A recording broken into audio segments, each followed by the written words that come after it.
Hello everybody, welcome to the head office of Celtic Publishing, Raffaello Formazioni.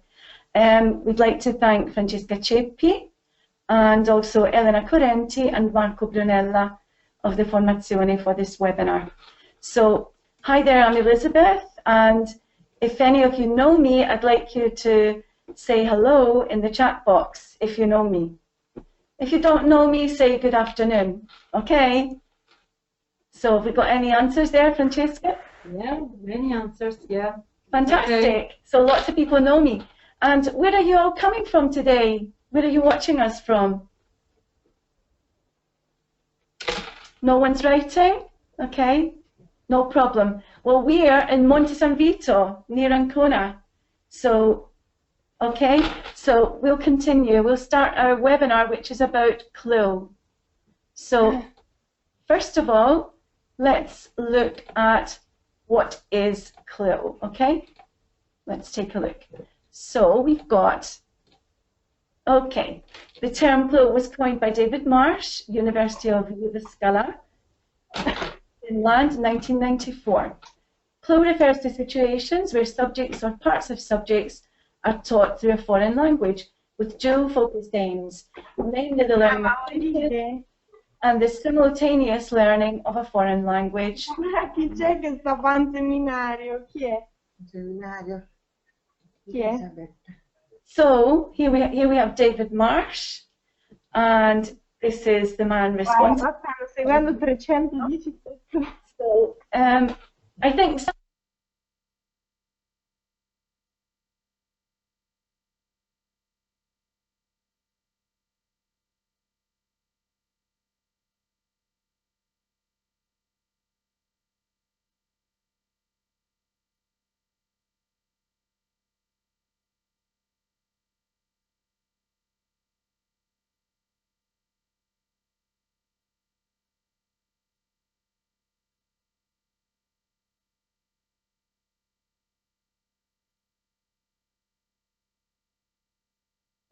he wrote that together with Dol Coyle, and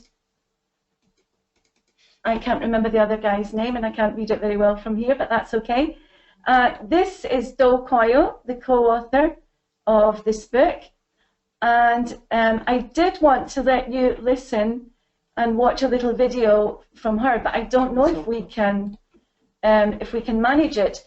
I'm going to put it on, and tell me in the chat box if you can see and hear what Dol Coyle is saying. Okay, please write in the chat box if you can see the video and also hear the video. Okay, let me know. Good audio and video. I can hear and see. Yes.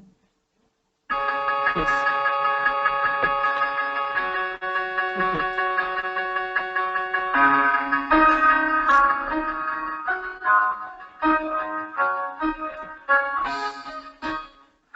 So, if we are trying to define CLIL in the 21st century, I think there's a danger that we always go to the traditional sense of it's about teaching a subject through another language, such as, or in another language, such as teaching geography in English. And as time has developed and the concept has developed, in fact, CLIL is exactly what the acronym suggests, which is the integration of content and language.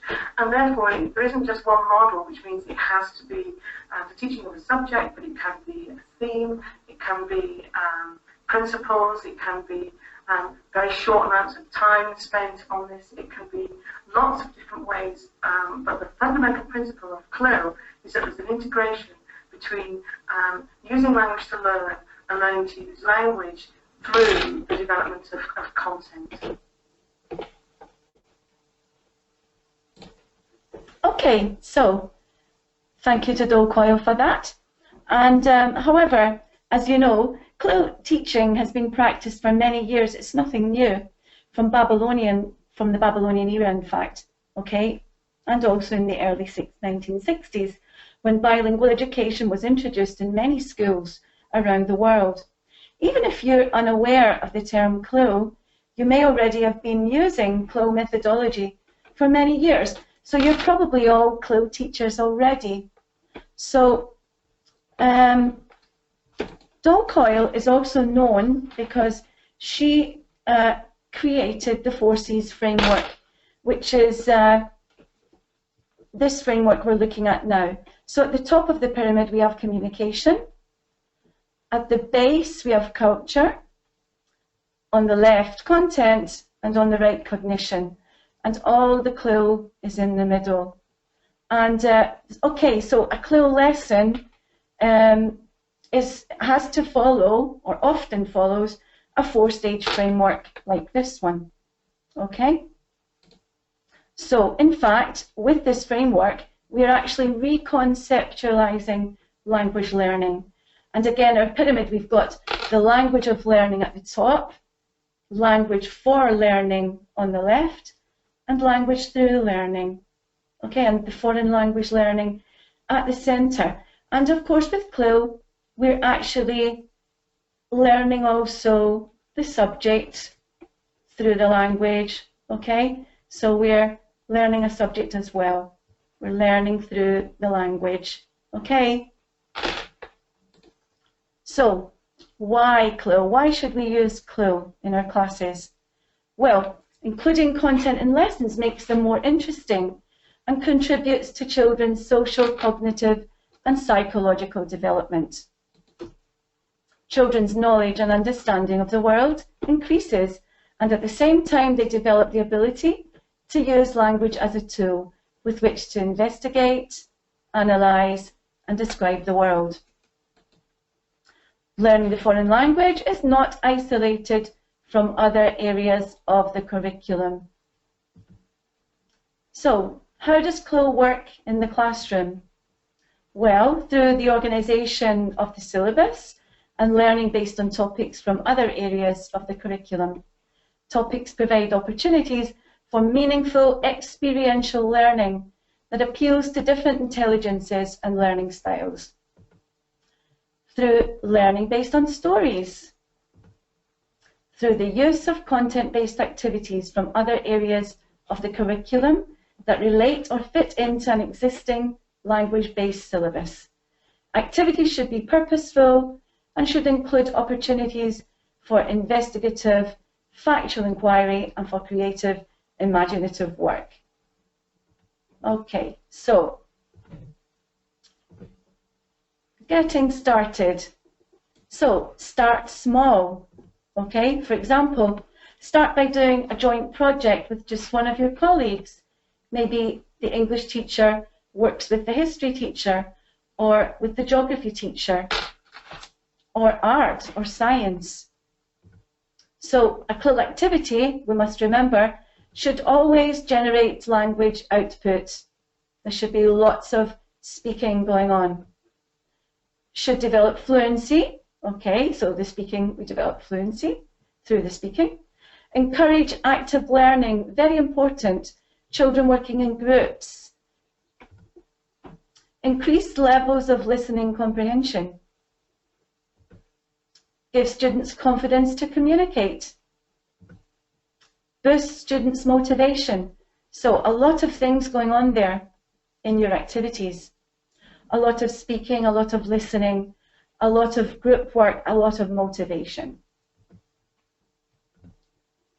So in primary school, for example, themes could include all about me, my day, or school, my family and home, friends, my hometown, autumn, winter, spring, summer, my country, holidays, food and drink, good health, the media, the environment, our continent, culture, legends, castles and fortresses, adventures on the seas and treasure hunts.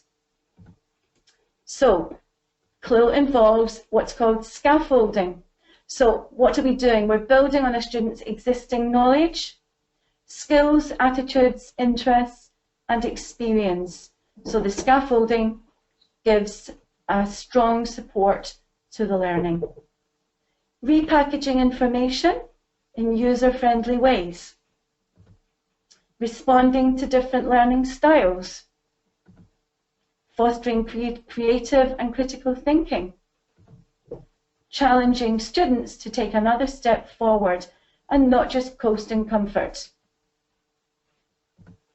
So, building scaffolds, opening windows for personal achievement. He who would learn to fly one day must first learn to stand and walk and run and climb and dance. One cannot fly into flying.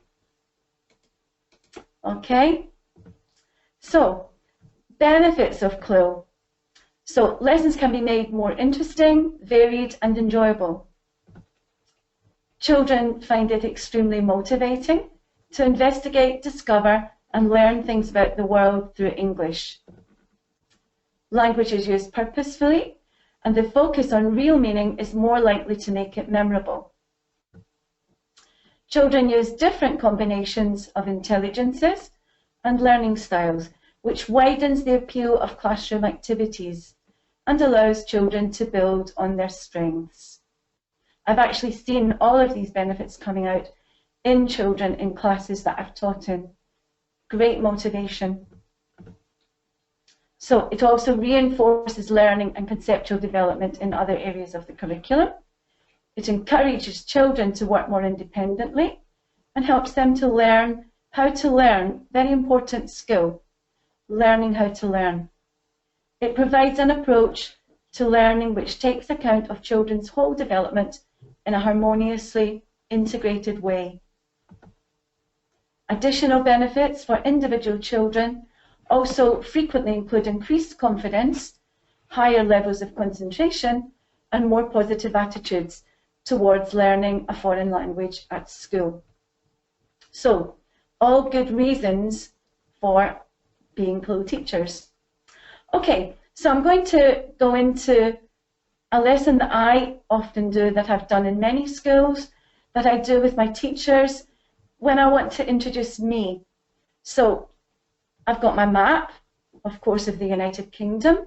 So does anyone in the audience remember where I come from? If you remember, write in the chat box. Do any of you remember where I'm from? No answers? Okay, so I'm from Scotland. I'm exactly from Glasgow, which is here. There it is. So I'm from Glasgow, which obviously is in the west of Scotland. So I'm showing the children my map and I'm explaining where I'm exactly from. So I'm going to use also the flags. I'm going to introduce the flags. So the United Kingdom flag, the flag of Scotland, the flag of England, the flag of Wales, Northern Ireland, and as you can see, I've put the flag of the Republic of Ireland on the territory on the flag, on the map. Okay, so we haven't forgotten it; it's there.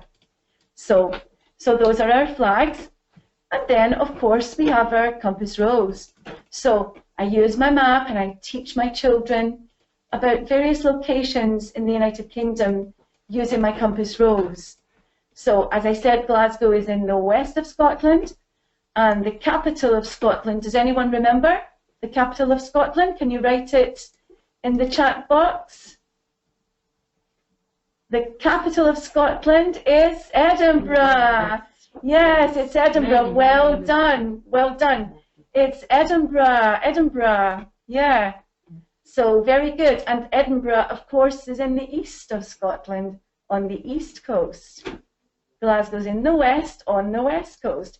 So we've got our prepositions there in the correct order, okay? So then I obviously introduce a fellow countryman of mine, very famous person. There she is. Do you know her name, anyone? Yeah? Anyone know her name? Nessie. Yes, that's it. Nessie. Nessie, absolutely beautiful Nessie. And then I'm going to put Nessie exactly in position on the map, exactly where Nessie lives. Does anyone know where Nessie lives? Anyone writing in the chat box where Nessie lives? Yeah. Loch Ness, fantastic. Yes, yes, Loch Ness, wonderful. So that's us located Nessie as well. Nessie's in Loch Ness, which is near Inverness, which is in the Highlands of Scotland. So it's in the north of Scotland. Okay?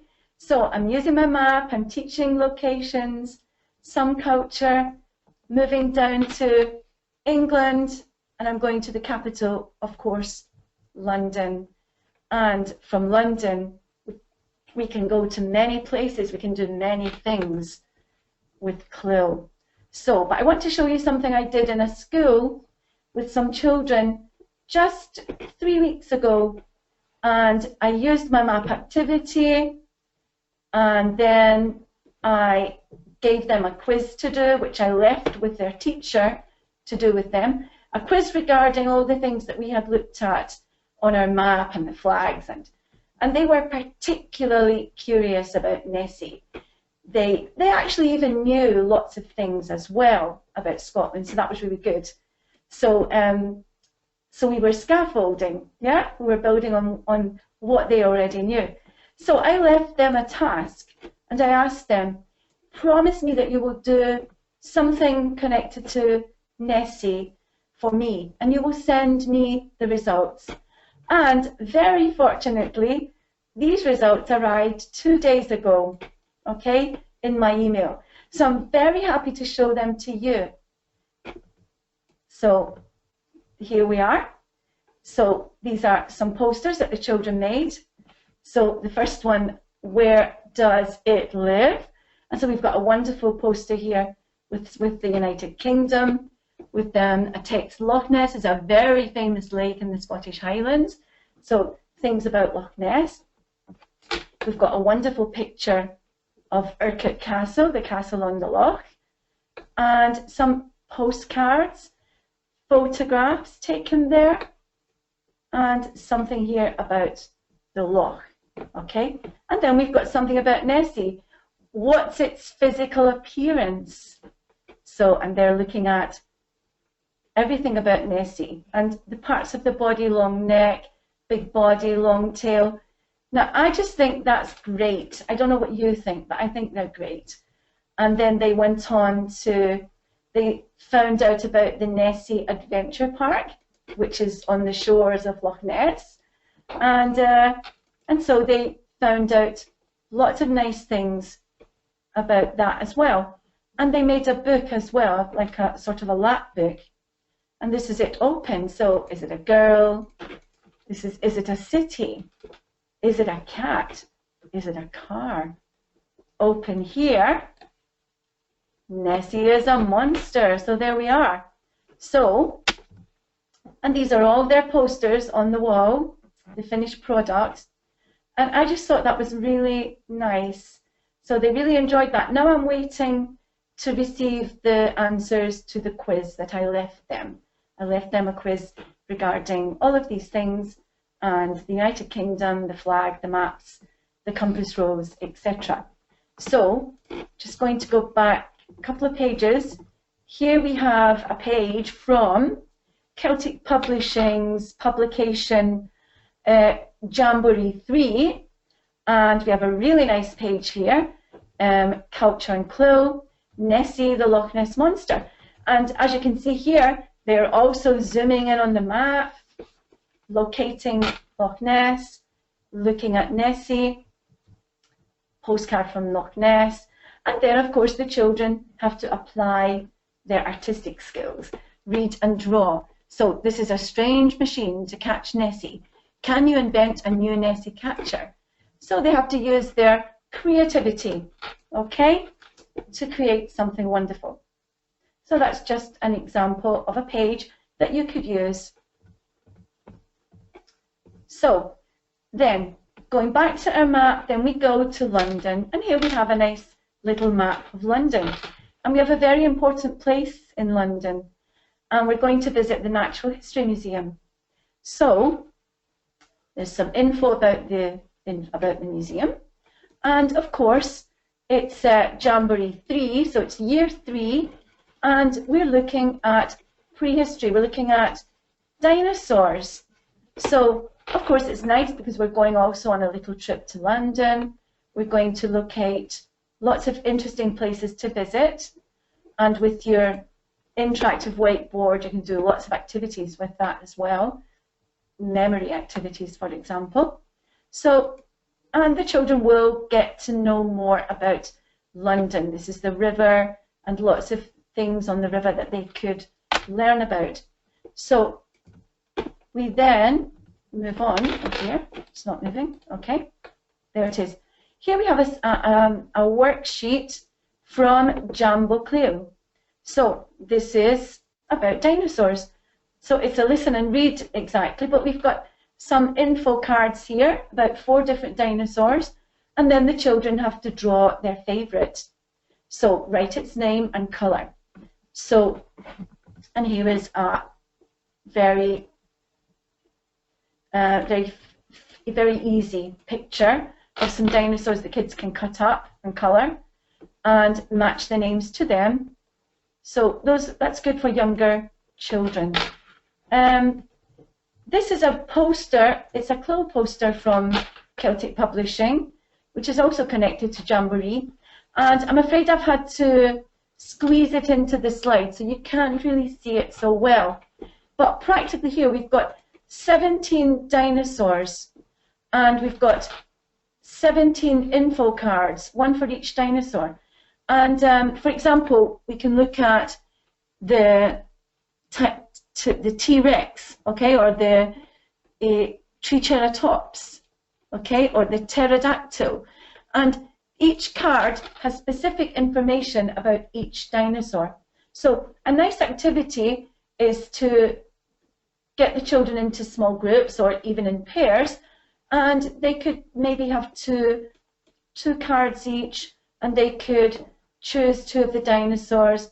They can work on the differences and similarities of these dinosaurs, create drawings, create a chart at the end about comparing and contrasting the dinosaurs, for example. So that could be a nice activity. So, okay, on our map again, we're going to the southeast of England, sorry, the southwest, to the Jurassic Coast. So another page from Jamboree. From our map, we can look at the Jurassic Coast, we can locate it, and we can speak to the children about, we can go online, we can find more information about the Jurassic Coast, about what you can find on the beaches there, to integrate with our books. Okay, so the Jurassic Coast is beautiful. On these beaches, we can find the remains of prehistoric plants or animals, yeah, and wonderful fossils. Okay, so we've got another page here, which is from Jamboree, how fossils are formed. So this is a worksheet, and we can use this in our classes. This connects well up with that page, or I suppose with any material that you may have regarding this topic. So just some ideas of some worksheets that you could use. And from there you could go and have an interview with Lucy, the first hominid. And so lots of question words here. Very good. Question words. So what's your name? And they have to connect. So my name's Lucy. My scientific name is Australopithecus. Okay, so this is a type of page that you could work on, and you can get lots of information from the internet to do further activities and study with your pupils regarding these topics. These are just some ideas. So again, our map, we can go to Stonehenge, and it's one of my favourite places. And there's some nice info here, nice photos of Stonehenge, and an activity. So make a mini Stonehenge. And here it says that we can use sand for salt dough, sand or salt dough, sorry, paint and glue. So it gives you the instructions of what to do. But I did do this activity with young children, and we used Savoiardi, and it was absolutely fantastic. And it was great because they were so like the stones in Stonehenge, and the children absolutely loved it because at the end, of course, they ate their Savoiardi after taking photos for the parents and to put on posters, obviously. But then they ate their Savoiardi, so it was really a great, fun activity for the kids. Okay, so and that's from Jamboree 3 Culture and CLIL pages. So okay, again back to London. This time to the British Museum. So, wonderful place. So, how many of you been to the British Museum? Have you already visited the British Museum, any of you? Can you write in the chat box? Yes. Yes, have you been to the Egyptian section? That's my favourite section. Yes. It's wonderful. So, again, we're looking at the British Museum. We can go to the website. We can look at the website with our pupils, at the wonderful collections that they have there. And, okay, we're locating it on our map and going on our trip to London to the British Museum. But this is from Jamboree 4, and it absolutely ties in perfectly with the fact that the children are studying ancient Egypt in their history classes in Italian. So, and this is a lovely CLIL poster from Celtic Publishing, and it's ancient Egypt. It's wonderful. The pictures are lovely, and here we have this wonderful pyramid hierarchy of the social society, the society at the time. So, and very nice pictures that can be used, and lots of activities can be found connected to the Egyptians online and also on the Celtic Publishing Raffaello website. Okay, so you can go and take a look. There are extra activities that you can get from there. So, okay, so we're moving on now to wild animals. And this is a page from Wow Magazine 3. And it's, yes, it's very nice. But I was also thinking that with my map, I did another activity with the pupils that I've worked with, and I gave them a text with some information about wild animals in Great Britain, okay? And because there are certain animals that live in certain parts of Great Britain. So we read this text, and then I made up little cards, and I got the children, I asked them then to cover the text and pin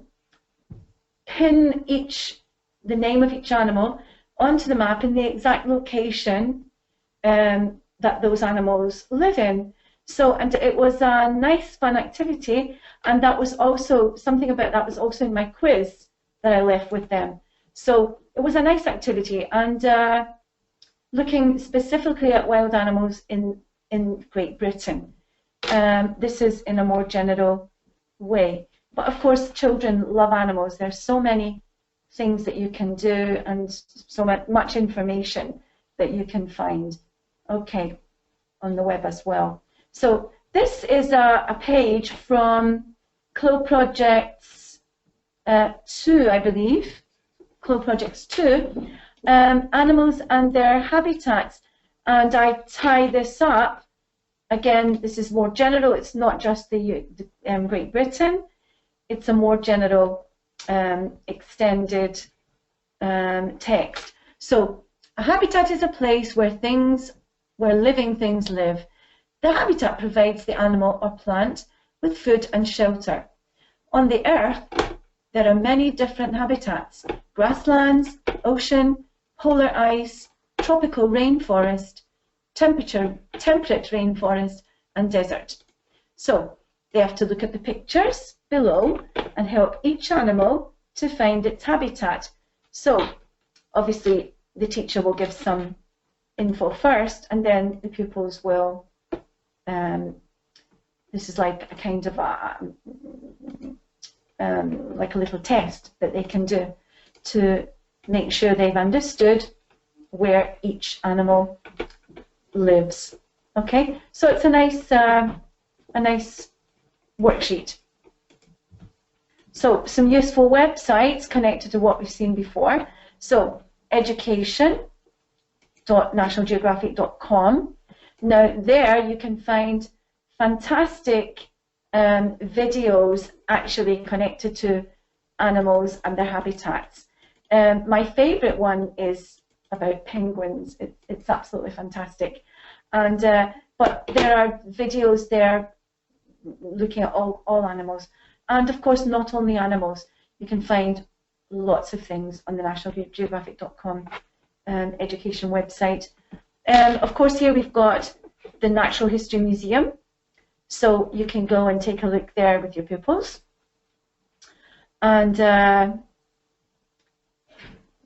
yeah, you can look at the projects that they undertake. You can look at their special collections with your pupils. Wonderful dinosaurs as well. So, and Learning English Kids, of course, .britishcouncil.org. Fantastic. This particular activity here was labelling the picture. It was sea animals. Let's go in and take a look.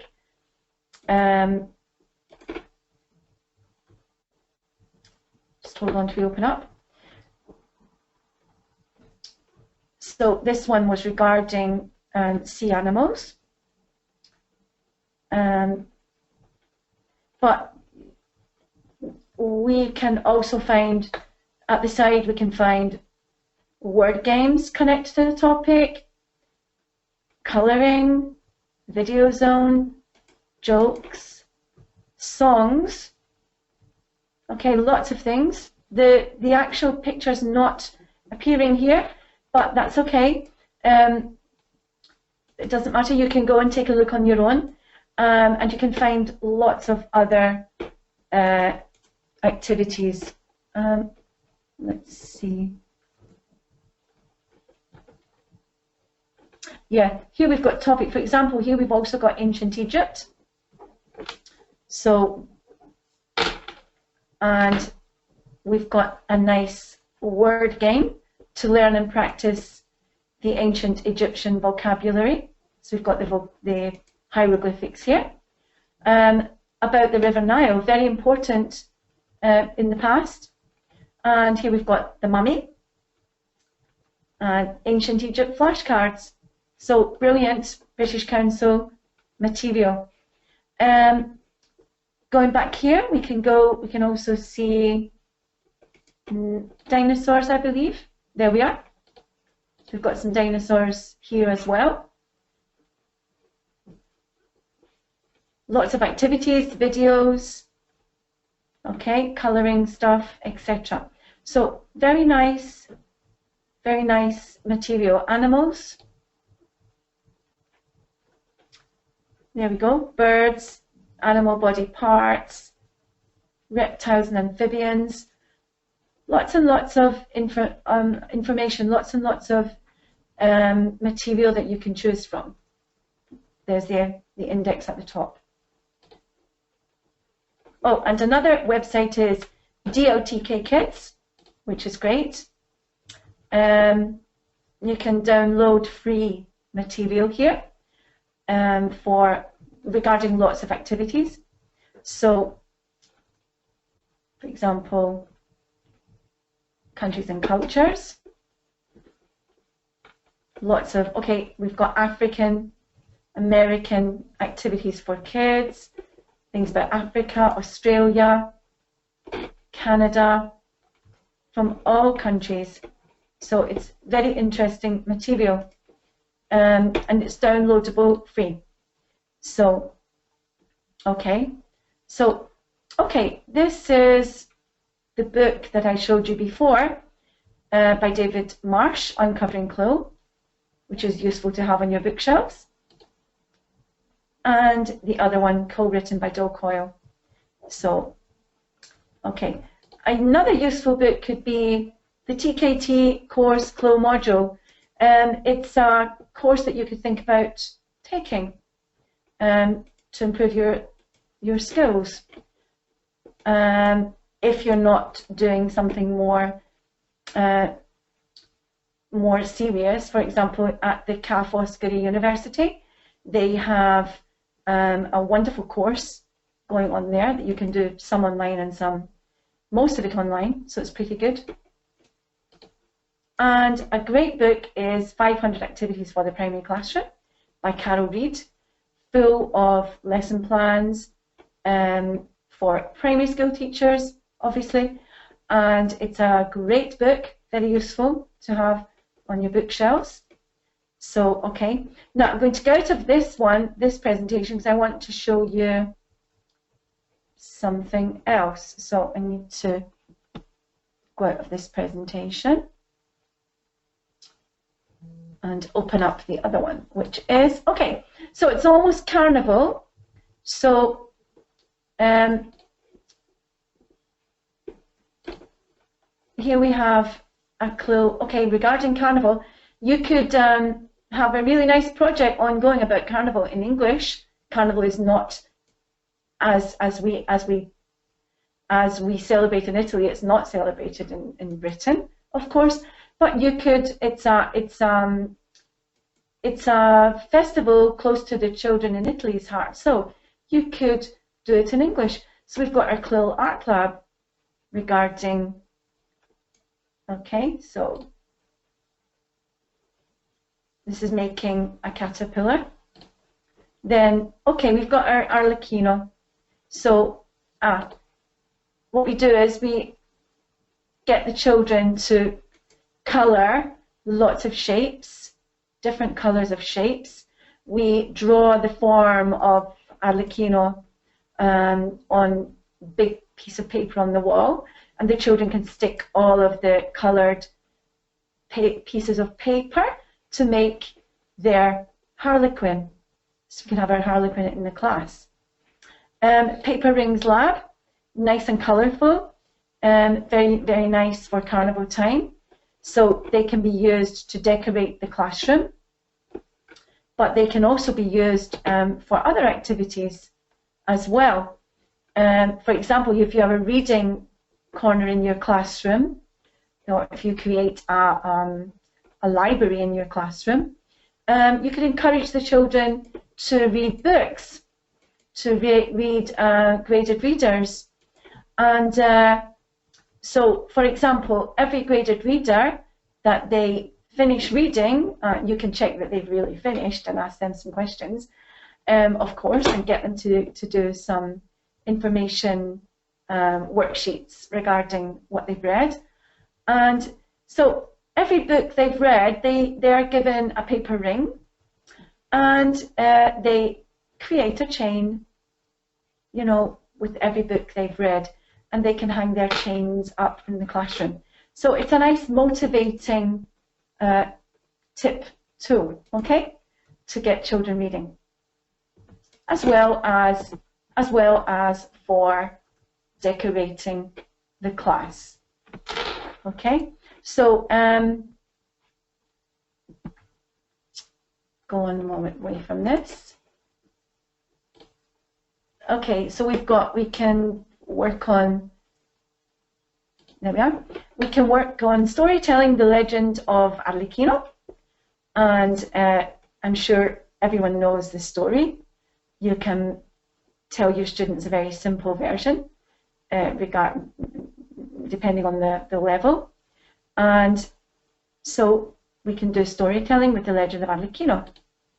And we can also do dramatization of that. What about Britain? Well, the day before the start of Lent is Shrove Tuesday, or Pancake Tuesday. British people make pancakes on that day, tossing them in the air from the frying pan.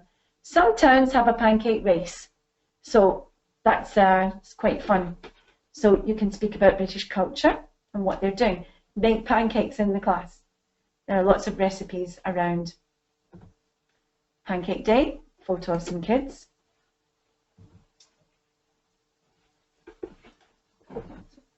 Okay, so now Arlecchino's cakes. This was a recipe of mine. This is a recipe of mine. My mother's recipe for little Well, today you would say cupcakes, but they're smaller than cupcakes. They're what we call fairy cakes in English. In the olden days, we said fairy cakes. Today, cupcakes is more modern, I suppose. But this is my recipe. So if you want any of this material, you can pick it up from the website. Yes, Francesca? Yes. Can they? Okay, you can pick them up from the website. Yes. Any of this material. Okay. Yes. So we have the recipe here. What we have to put into the cakes. And whoops, sorry, I just want to tell you that on top we're putting white icing on top. Okay, when they are cold, when the cakes have cooled down, we're putting white icing on top, and then we're going to sprinkle lots of coloured hundreds and thousands. You know what they are? Those little, I think in Italian they're called vermicelli, little coloured for cakes. Yes, so they're little coloured things, or you can put the little coloured tiny little balls as well, if you like. So it makes them look really carnival-esque. Okay. So they're nice, and the cakes taste very good as well. So it's quite nice. Something different from your castagnole or the other typical cakes of Carnival. Okay. So Mardi Gras, which is Shrove Tuesday in English. So okay, let's look at what is Mardi Gras. Mardi Gras is French for Fat Tuesday. The name comes from the ancient custom of parading a fat ox through Paris on this day. The ox was to remind the people that they were not allowed to eat meat during Lent. Lent runs from Ash Wednesday to Easter Sunday.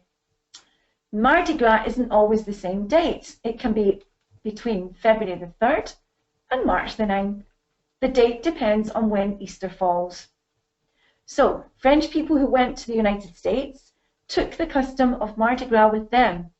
The most famous festival in the USA, and perhaps in the world, is in New Orleans, Louisiana, Louisiana, yeah. But Mardi Gras parades happen throughout the world. Biloxi in Mississippi, Rio de Janeiro in Brazil, Nice in France, Binche in Belgium, and Viareggio in Italy are just a few examples. Okay, all over Italy we have lots of other famous carnivals. Near to us in Marche we have Fano, which is a good one as well. So the Tuesday that Mardi Gras falls on is also known as Shrove Tuesday. The name comes from the custom of confessing on the day before Lent. Shrove means to be forgiven for your sins. So some culture you could maybe look at with your children, and you can make the text simpler as it has to be for the level of students that you have. Okay, so we've got something about some customs here. So in Italy, people dress up in costumes and have parades with elaborate floats during Mardi Gras. Rio de Janeiro, people dance in the streets. In Nice, France, people wear giant masks in the Mardi Gras parade. It looks like a bunch of walking heads with tiny bodies. In Binche, I'm not sure, in Belgium, people dress in colourful clown costumes. The clowns are called Gilles. The clowns wear bunches of ostrich feathers on their heads and dance in the streets. They carry baskets of oranges, which they throw to the watching crowds. I love oranges, that would be nice. In New Orleans, everyone dresses up in costumes and trinkets. Especially beads and coins are tossed to the crowds from the parade floats. The traditional colours of Mardi Gras are purple, symbolic of justice, green, symbolic of faith, and gold, symbolic of power. So there you go, some more culture, which is at the base of our CLIL, remember, of our CLIL pyramid. So maths lab, geometry, here we have the angle clowns. So we've got, it's a nice activity. Fold a sheet of paper at random, fold the sheet following the broken line. This is the right angle pattern, colour it. So draw its width with an arrow, open the pattern.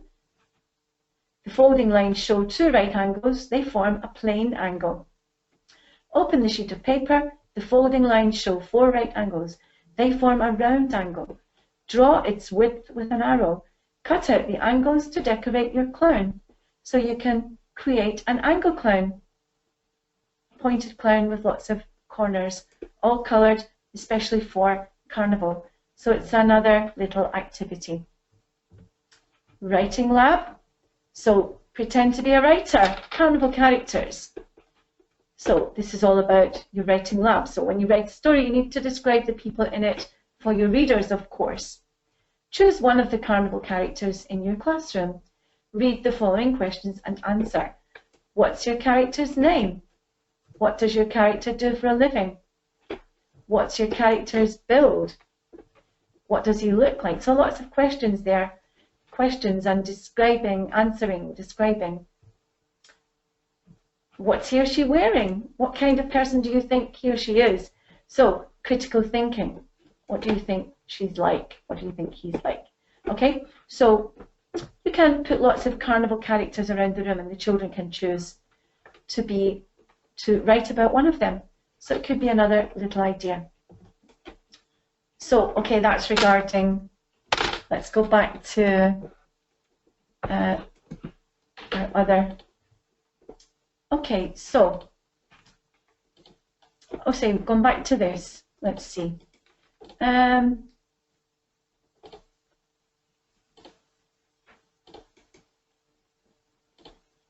Okay, now, I just wanted to say that, so, while CLIL is, CLIL is a fantastic, let's say, methodology for language teaching and learning in a multilingual Europe, okay? Very important. The literature about this suggests that there remains a dearth of CLIL-type materials and a lack of teacher training programs. So that's something that you could look into. You could go and do some more teacher training for CLIL. So, okay, remember that some basic principles of CLIL in the CLIL classroom. Language is used to learn as well as to communicate, and it is the subject matter which determines the language needed to learn.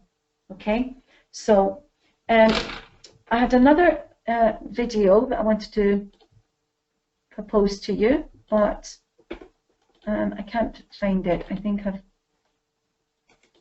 maybe I've got it in another. I need to go back through my slides a moment. Just bear with me.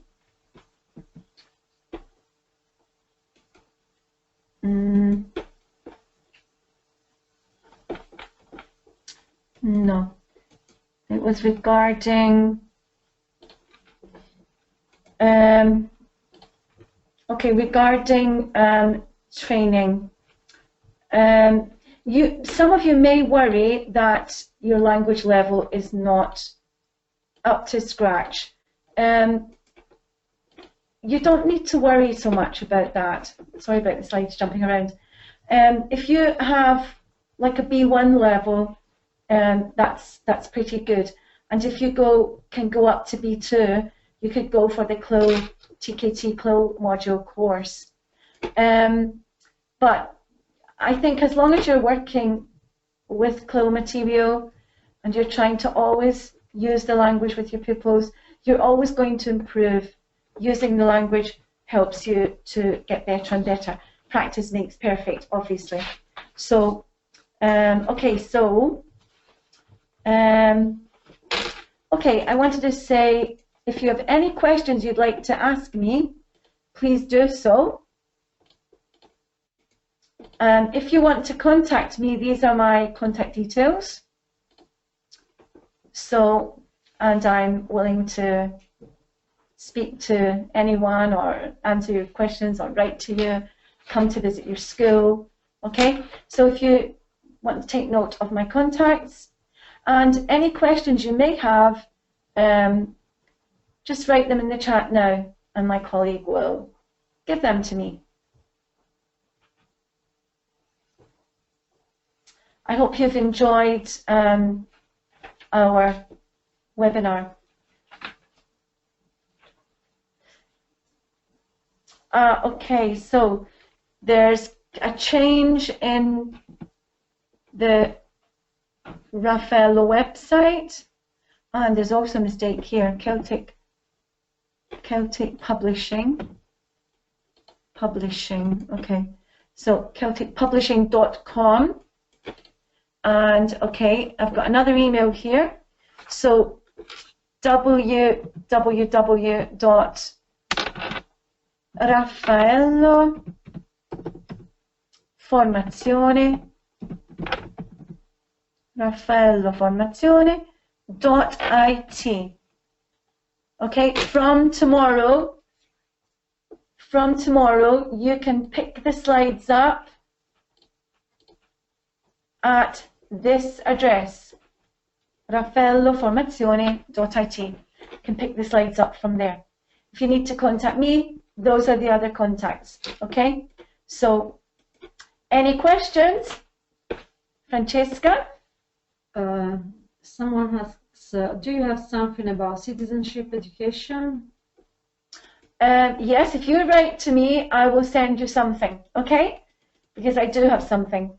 So not with me today, but if you send me an email at e.evans@celticpublishing.com, this email is now operative.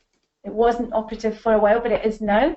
So if you write to me there, I'll definitely send you some material regarding that topic.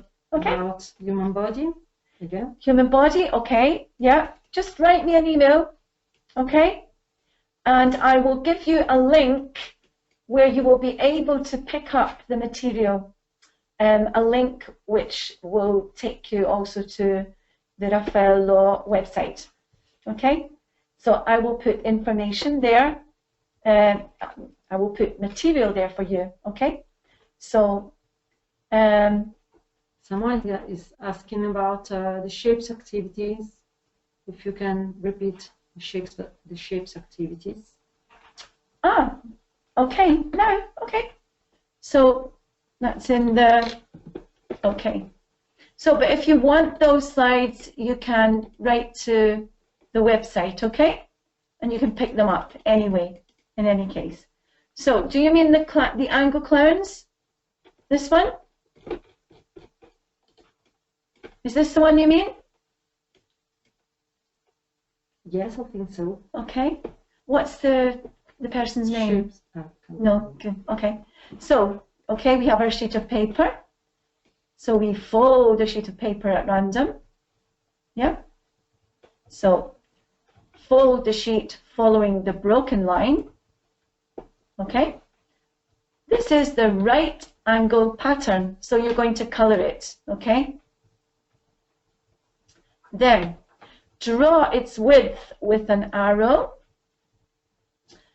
Open the pattern. The folding lines show two right angles, and they form a plane angle. Draw its width with an arrow. Open the sheet of paper. The folding lines show four right angles. They form a round angle. Draw its width with an arrow. Cut out the angles to decorate your clown, because you can create a clown with pointy angles. Okay, again, big piece of paper, and the children can stick the angles onto the angle clowns. Okay, so the author of 500 activities is Carol Reed. Okay, we can close that now, I think. Yeah. If you want these slides, you can pick them up from the website. Okay. So we'll go back here. And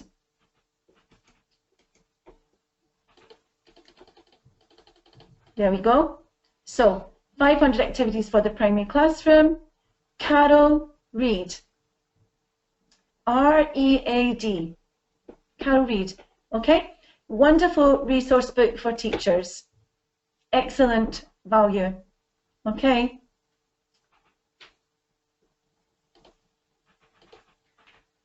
So, and of course, here we are. Teachers plant seeds of knowledge that grow forever. Isn't that lovely? And that's you. That's your job. Okay? Any more questions? Yes, another. During the lesson with CLIL, is it possible to use the mother tongue to explain better any topics? Absolutely, absolutely, yes. In many cases, you must use the mother tongue to explain certain things, to make sure that the children have understood, okay, well, what they need to do. Now, if you have any questions, write to me, because today we did a very quick thing, okay? So if you have any questions regarding CLIL methodology, just write to me and I'll send you other things that you can read or study, okay? If you need to ask me any questions, okay, you ask, okay? So now we can say that it's time to go, yeah? So thank you very much for your attention, and I hope we can have other webinars in the future, and so I hope you will join us again. Okay? Yes, of course, we have another webinar on the 23rd of February with me again, and that will be regarding more technology, using technology, and working with the Raffaello player, Neo book, the books that Celtic Publishing has here. But anyway, we'll be looking at web tools and things that are useful for your CLIL teaching. Okay, so thank you everyone for coming. Thank you so much, and I hope to see you again. And write to me, okay? I'm waiting. Write to me. Bye.